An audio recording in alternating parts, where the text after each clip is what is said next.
주의 시작, 여의도 정치를 깊이 있고 날카롭게 들여다보는 시간입니다. 정치몬데이, 오늘은 최재성 전 청와대 정무수석과 함께합니다. 안녕하십니까? 안녕하세요. 예, 윤석열 대통령이 나토 정상회의 참석차 유럽 순방, 한일 정상회담 했고요. 우크라이나 방문 등 뭐 여러 일정을 소화를 했습니다. 전반적으로 어떤 점을 좀 눈여겨보셨습니까? 한 세 가지 정도가 예. 보이는데요. 하나는 방류 승인. 예. 한일 정상회담에서 방류를 승인했다? 방류 승인이죠. 이게 그 정부는 꼭 방류를 승인한 게 아니다. 그 기정사실한 게 아니다. 이렇게 지금 주장하고 있습니다. 방류를 전제로 네. 후속 조치 과정에서 모니터링 해달라 세 가지 요구를 했지 않습니까? 그렇죠. 기시다 총리한테. 예. 그다음에 한국 방류 과정에 한국 전문가 참여하게 해달라. 예. 이렇게 했단 말이에요. 예. 그러니까 그건 방류를 전제한 거죠. 방류를 전제한 것이다. 예. 방류를 하느냐 안 하느냐의 문제를 넘어선 거 아니에요. 그래서 방류 승인이다. 예. 그다음에 우크라이나는 사실 제가 보기에는 좀 무리한 방문, 괜한 방문. 괜한 방문했다. 예. 우선은 뭐 러시아와의 우리 관계나 뭐 이런 것을 차치하고라도 가서 사즉생 생즉사 예. 정신으로 연대해야 된다고 얘기를 했단 말이에요. 예. 근데 그건 뭐 아시다시피 이순신 장군이 그렇죠. 하신 말씀이고 임난 때 예. 우리가 직접 침략을 당하고 그 과정에서 우리가 이순신 장군이 그런 자세로 그런 정신으로 해야 된다라고 난중일기에 적은 거란 말이에요. 그럼요. 예. 그런데 러시아와 우크라이나 전쟁에 그런 말씀을 쓰는 것이 맞냐. 그다음에 또 하나는 사실은 저는 뭐 방문도 꼭 우리 이 입장에서 했어야 되느냐라는 개인적으로 예. 부정적 견해를 갖고 있습니다만 우크라이나 방문. 예. 방문을 해서 우리가 이제 전쟁 당사자도 아니고 그런데 그런 표현을 했다는 것도 이건 훨씬 더 대러 관계라든가 이런 것들을 자극하고 악화시키는 그런 발언이고요. 예.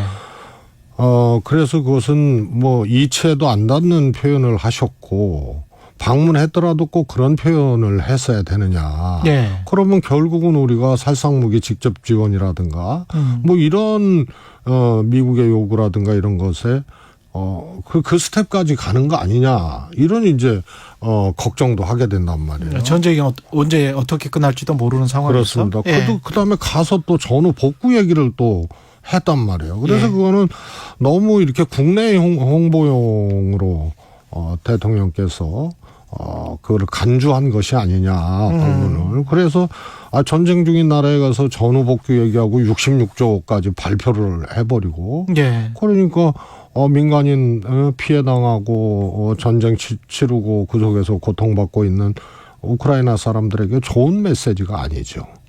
그래서 이것은 뭐 왕복 27시간이나 걸려서 이 방문을 했다고 하지만 굉장히 이 소득이 없고 네. 오히려 여러 가지 좀 실책을 한 그런 방문이 아니냐 이런 생각이고요. 근데 이 자유가치 동맹이나 뭐 이런 거 뭐 러시아와의 관계도 걱정하시는 분들 있습니다만은 2천조 원의 뭐 복구 사업 같은 경우도 이렇게 전쟁이 끝나고 나서 우크라이나가 그 전에 전쟁 전에 한 3,000달러 수준이었단 말이죠. GDP가. 네.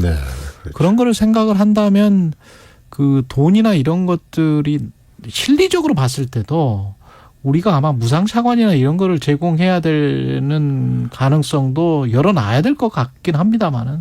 뭐 예. 유무상 다 이제 뭐 자유가치 동맹이기 해당이 때문에. 되겠죠. 예. 네. 그다음에 이제 유상 지원도 사실은 기준이 뚜렷하거든요. 그래서 그거는 일종의 이제 차관이란 말이에요. 그렇죠. 예. 그래서 무상은 두말할 것 없고 유상도 예를 들어서 회수가 안 되는 국가들이 있어요. 예. 뭐 우크라이나도 이제 그럴 가능성이 크죠. 그래서 저런 것이 뭐 그런 걸 떠나서 예. 전쟁 중인 나라에서 실리를 논한다는 게 뭐 이렇게 또 이 경제적인 이득을 강조를 하는 이런 것들이 맞느냐. 이런 국내 점이죠. 홍보용 아니냐. 세 가지가 그다음에 보였다고 하나는 말씀하시던데 명품 마지막 폭탄이죠. 명품 폭탄. 예. 예. 국민들은 물폭탄 맞고 있는데 예. 김건희 여사는 명품 폭탄을 맞았죠. 그래서 호객행위로 갔다고 해명한 것이 이제 더 가관이죠. 예. 그런 해명 자체가.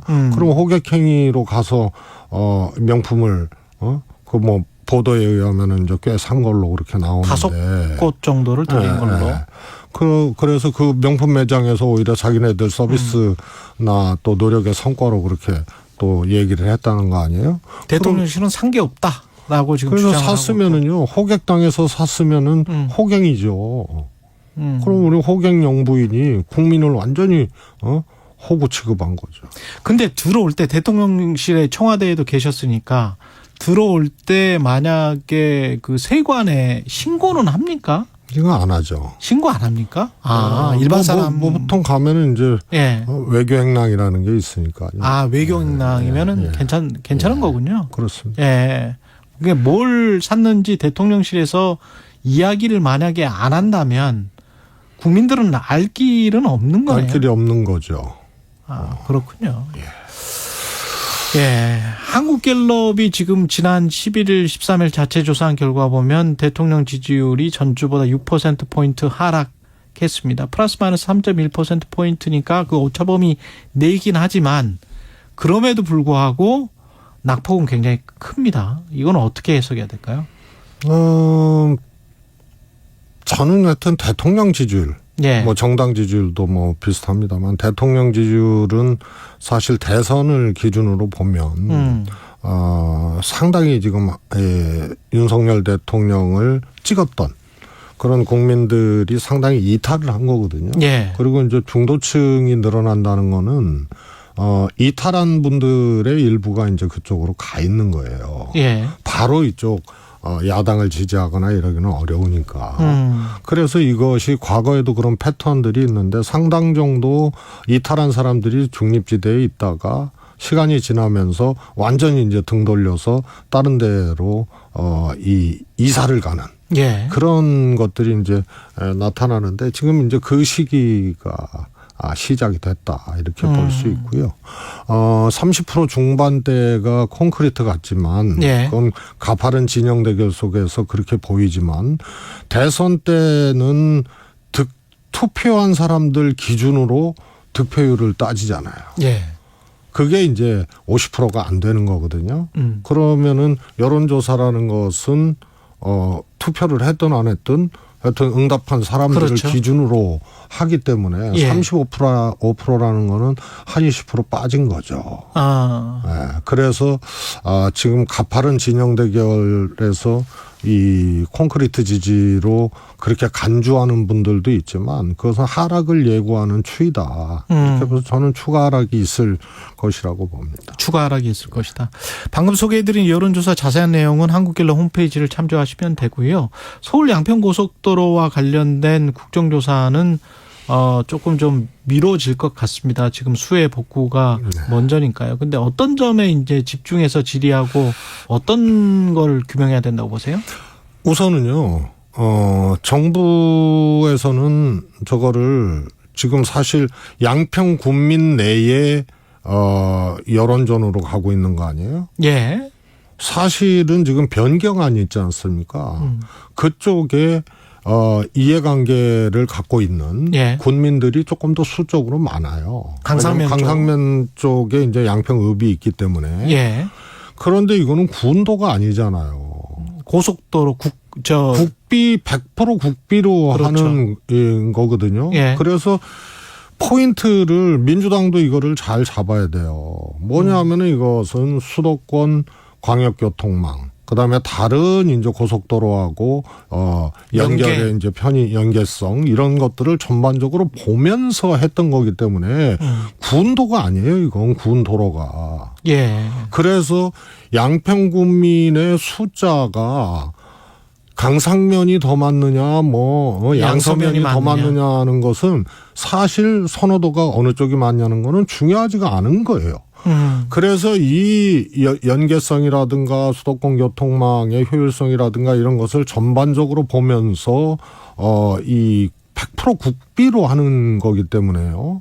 그래서 그런데 이것을 지금 그런 여론전으로 가거든요. 저는 아마도 이거 여론조사하자 혹은 이제 양평 국민들의 뜻에 따라하자 이렇게 나올 가능성이 커요. 국민의힘이 그러면 군비로 해야죠. 그러면 군비로 해야 된다. 그렇죠. 네. 이거는 군도가 아니에요. 그러니까 2조 원 가까운 고속도로를 지금 국비 사업인데 그렇습니다. 그래서 이게 말이 안 되는 거고 또 하나는 전 민주당 소속 양평 군수를 포함해서 민주당 위원장이 변경한 대로 요구를 했었다라고 이렇게 얘기하는데 그건 IC 신설이거든요. 예. 그런데 또 IC 신설에 대해서 효율성이 없고 문제점이 있다. 그래서 변경했다. 이렇게 또 나온단 말이에요. 그 받아들일 수 없다고. 그래서 IC 신설이라는 거는 원래 계획이 없는 거는 신설할 수도 있고 안 할 수도 있는 거예요. 그거는 종점 변경하고 전혀 상관없는 일입니다. 예. 그래서 저도 과거에 제 지역구에 IC 신설 요구하고 신설한 것도 있지만요. 또 못했던 것도 또 있거든요. 예. 그래서 이게 이제 절대적 기준은 아닌데 이렇게 지금 본질을 놔두고 다른 논쟁으로 가게 돼 있어서 이 점을 분명히 해야 되고요. 이건 저도 직접 이건 조금 챙기고 관여했던 일입니다. 아, 그래요? 예, 이게 예. 이제 송파하고 제 지역구였던 송파하고 그러네. 양평간 도로와 예, 그러네요. 다름없거든요. 예, 예. 그래서 그때는 아무도 문제 제기를 안 했어요. 근데 노컷뉴스에 지난 금요일에 나온 거 보면 서울 양양간 고속도로랑 연계돼서 네네. 양서면이 약간 좀 북쪽이고 네. 양평군 전체로 보면 강상면은 이제 상당히 남쪽이고 그렇습니다. 변경안은 서울 양양 고속도로로 연결이 되려면 상당히 또 중부 내륙을 타야 돼요. 예. 변경한 대로라면. 그렇죠. 상당히 좀 멀어지게 되는 그런 말이 안 되는 거죠, 상황이더라고요. 그거는. 그래서 그런 것들은 또 어떻게 해명이 될런지. 예. 그러니까 계속 거짓말로 지금 이 일관을 하고 있는 거거든요. 예. 예를 들어서 김건희 여사 땅도 종합 인터체인지가 생기기 때문에 그건 진출입이 불가능하니까 오히려 피해만 있지 그게 무슨 지가 상승이나 이득이 없다 이렇게 얘기하지만 지금 남양평 IC가 있기 때문에요. 위에서 JCT가 생겨서 진출입이 불가능하다고 하지만 거기는 남양평 IC가 있기 때문에 가능해요. 예. 이런 것도 거짓말이고. 김동연 경기도지사한테 협조 공문을 1차 때 안 보냈다가 2차 때는 보냈다고 하면서 오히려 김동연 지사를 국토부에서 공박을 했는데 보면은 그때 2차 때 보낸 거에는 양서면으로 돼 있어요. 그래서 저 앞뒤가 안 맞고 완전히 저게 있을 수 없는 짓을 지금 하고 있는 거예요. 근데 국민의힘 주장 중에서 그런 것도 있지 않습니까? 전직 군수가 민주당 군수가 땅을 사놓은 게 있다. 김부겸 총리도 그쪽에 땅을 사놓고 거기에서 근데 김부겸 총리는 사십니까? 예, 사는 집이에요. 사는 집이고. 예. 예를 들어서 지금 제가 사는 집이 이제 남양주 수동인데 거기서 제2외곽순환도로 인터체인지가 앞에 생기거든요. 그거 타고 가면은요 서울 양양 종합 인터체인지에서 바꿔 타가지고 지금 양평 고속도로까지 갈 수가 있어요. 그러면 저도 수혜자 양평 고속도로를 보고 거기다 집 짓고 땅 산 겁니까? 그 다음에 정동균 전 군수 땅은요, 그거는 사실은 종점이 양서면에 생기든 강상면에 생기든 IC를 이용하려면 양평 IC를 이용해야 되기 때문에 거리는 똑같아요. 그래서 왼쪽으로 가나 오른쪽으로 가나 위로 가나 위에 생기나 밑에 생기나 큰 이해가 없습니다. 정동영 전 군수는 큰 이해가 없다. 그렇습니다. 알겠습니다. 민주당 이슈로 좀 넘어가 봐야 될 것 같은데 이재명 이낙연 전 대표 회동은 있을 예정이었는데 호우로 취소는 됐습니다만 이게 호우로 취소된 건지 아니면 다른 이유도 있다라는 그런 가십성 또 있고 그렇던데. 그건 이제 자꾸 그렇게 이제 추측들 추측들을 추측들이 하고 하는데요. 네. 뭐 저도 조금 이렇게 확인을 해봤습니다만 예. 이거는 이견 없이 발표를 이렇게 했잖아요. 막걸리 만찬이거든요. 예. 발표를. 예. 그런데 이렇게 막 이 호우가 나고 이런 상황에서 전현직 대표가 만나서 저녁에 막걸리를 네. 마신다. 그래서 이견 없이 이건 아니다. 이렇게 고 뭐라 그럴까요? 이낙연 대표, 이재명 대표의 요거를 조율하는 양쪽 측근들이 뭐 얘기하자면은 이제 김영진, 윤영찬 의원이죠. 그래서 이견 없이 이건 이런 이제 뭐 물폭탄 이런 호우 와중에 막걸리 만찬은 아닌 것 같다 해서 일단은 밀어놓은 예. 이런 것이 이제 팩트고요. 예. 그것에 대해서는 뭐 호사가들이나 얘기를 하는 것이 그렇군요. 예. 그리고 이제 바로 또 만남이 이제 추진이 되는 거 아니에요? 지지자들 사이에 앙금이 아직도 남아 있습니까? 어떻게 보세요? 아니 뭐 그렇다고 봐야죠. 지지자들 사이에는 예. 앙금이 남아 있다. 예. 그거는 근데 그거를 두 사람이 만나서 잘 달랠 수가 있나요? 저는 원래 이제 강성 지지층이나 소위 팬덤 이걸 가지고 정치인들이 너무하다. 그래서 지지층하고 결별해라. 뭐 이렇게 요구하는 것도 웃긴 거고요. 그 지지층에 올라타서 그 지지층만을 위한 정치를 하는 것도 사실은 부족한 거죠. 강성 지지층을 이용만 하는 것도 부족하고. 그래서 예. 어느 때나 언제나 팬덤들은 있었고요.